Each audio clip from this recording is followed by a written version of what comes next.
C'est un symbole de la relation franco-britannique qui est au bord du gouffre. Eurostar risque de se retrouver en cessation de paiement en mai si les gouvernements britanniques et français ne viennent pas à son aide. Sa dette s'élève à plus de 468 millions d'euros. Son chiffre d'affaires a été divisé par 20 entre le deuxième et le quatrième trimestre 2020. Il s'agit d'une entreprise viable qui peut survivre et qui ne devrait pas être une victime du Covid. Tout le monde doit assumer ses obligations. Il n'est pas bon de pointer du doigt et de dire « faites-le vous-même ».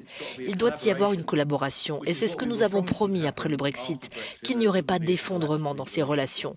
Ce n'est pas bon que le gouvernement dise simplement qu'il n'a rien à voir avec ça. Ce n'est pas vrai, il s'agit d'une société enregistrée au Royaume-Uni, son siège social est à Londres et sa main-d'œuvre est essentiellement britannique. Londres insiste depuis des mois, Eurostar n'est pas une entreprise britannique et demande que l'État français prenne la tête du soutien financier. La société ferroviaire est détenue à 55% par la française SNCF. La crise sanitaire a presque réduit le trafic à néant. Seul un train par jour emprunte le tunnel sous la Manche entre Paris et Amsterdam.